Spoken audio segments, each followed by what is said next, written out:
If you've ever shipped a mobile app manually, you know the feeling. You build the app, you archive it, you upload it, you wait. You fix something small.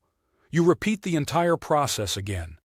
Somewhere along the way, certificates expire, provisioning profiles break, screenshots go out of date, or an App Store rejection forces you to redo work you thought was already finished. Fastlane exists because that workflow does not scale. Fastlane is not a build tool in the traditional sense, and it's not an App Store replacement. It's an automation layer that sits between your source code, your build system, and the app stores. Its job is to turn the repetitive, error-prone steps of mobile app distribution into something deterministic, scriptable, and repeatable. To understand why Fastlane matters, you have to understand how broken the default workflow used to be.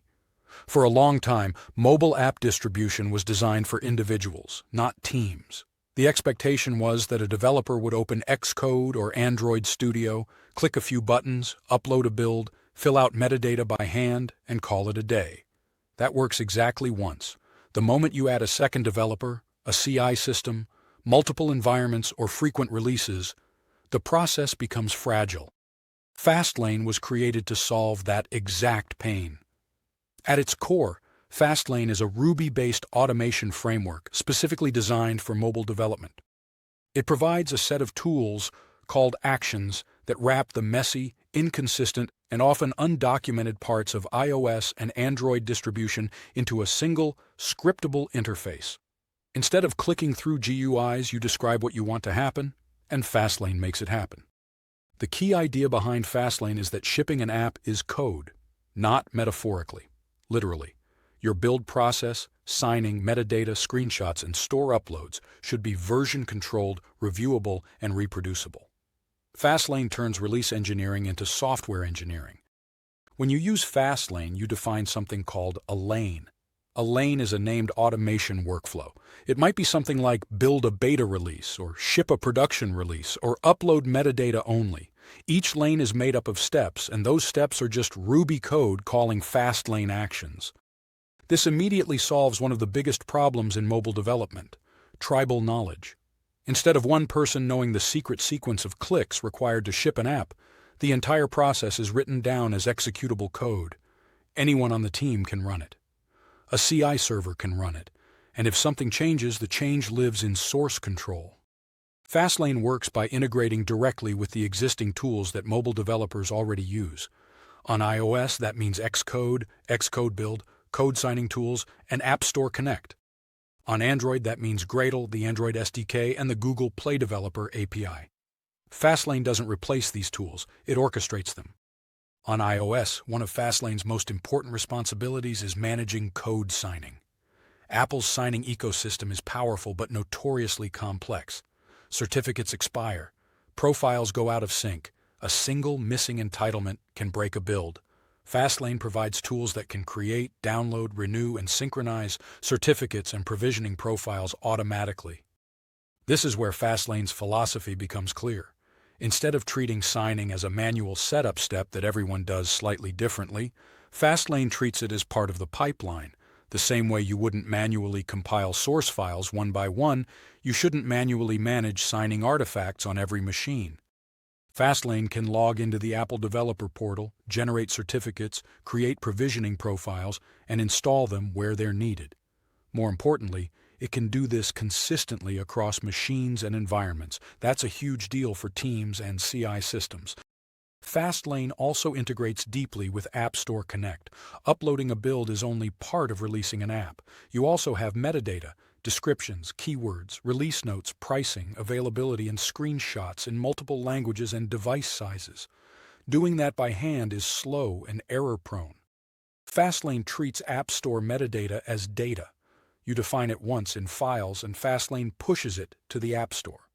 If you need to update screenshots or change a description, you change the source of truth and rerun the automation. The App Store becomes a deployment target, not a manual interface. On Android, Fastlane plays a similar role, but the ecosystem is slightly different. Android's signing model is simpler, but Google Play has its own complexity around tracks, releases, and staged rollouts. Fastlane integrates with Google Play's APIs to upload builds, assign them to tracks like internal testing, close testing, or production, and manage release notes and rollout percentages. One of Fastlane's strengths is that it abstracts these platform differences without hiding them. You still need to understand how iOS and Android distribution works, but Fastlane gives you a consistent way to express workflows. A beta lane on iOS and a beta lane on Android might do different things under the hood, but they feel conceptually similar. This matters because most real apps are not single-platform. Teams want one mental model for releasing software, even if the platforms differ. Fastlane doesn't force everything into one shape, but it gives you a shared vocabulary. Under the hood, Fastlane is written in Ruby. That choice is deliberate. Ruby is expressive, readable, and well-suited for scripting and automation. You don't need to be a Ruby expert to use Fastlane, but you do need to be comfortable reading and writing simple Ruby code. This is another important philosophical point.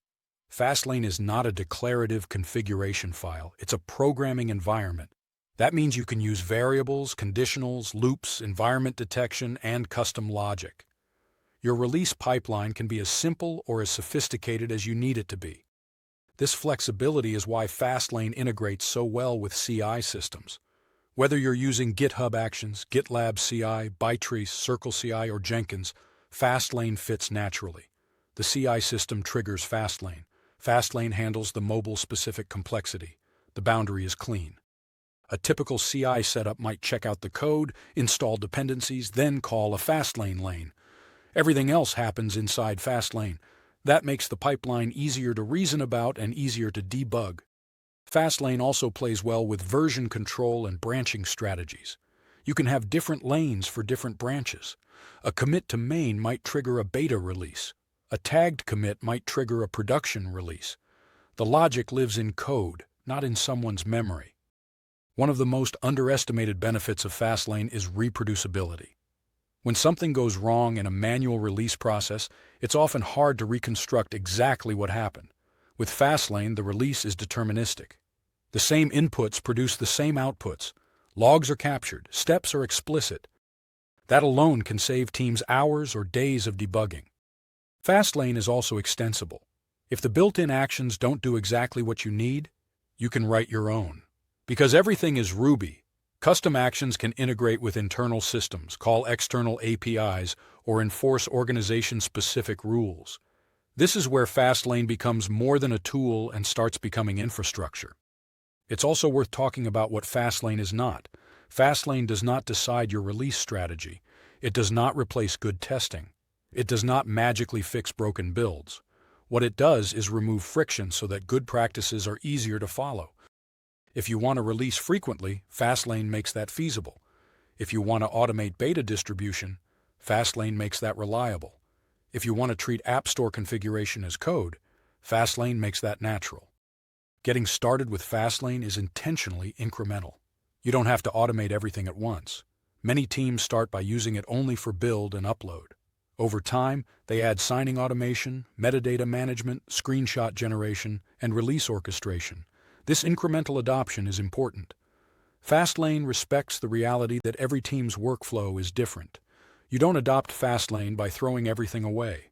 You adopt it by slowly replacing manual steps with automation. Fastlane also integrates with other developer tools in the ecosystem. It works alongside package managers, test frameworks, crash reporting tools, and analytics platforms. In many cases, Fastlane becomes the glue that ties these systems together into a coherent pipeline. There's also a cultural aspect of Fastlane that's worth mentioning. When release processes are automated, releases stop being special events. They become routine. That changes how teams think about shipping software. Smaller, more frequent releases become normal. Risk decreases because changes are smaller. Feedback loops get shorter. This is one of the reasons Fastlane is so popular in professional mobile teams. It's not just about saving time, it's about changing behavior. From a learning perspective, Fastlane also forces developers to understand the platforms they're shipping to. You can't fully automate something you don't understand. Using Fastlane often exposes gaps in knowledge about signing, app stores, and build systems.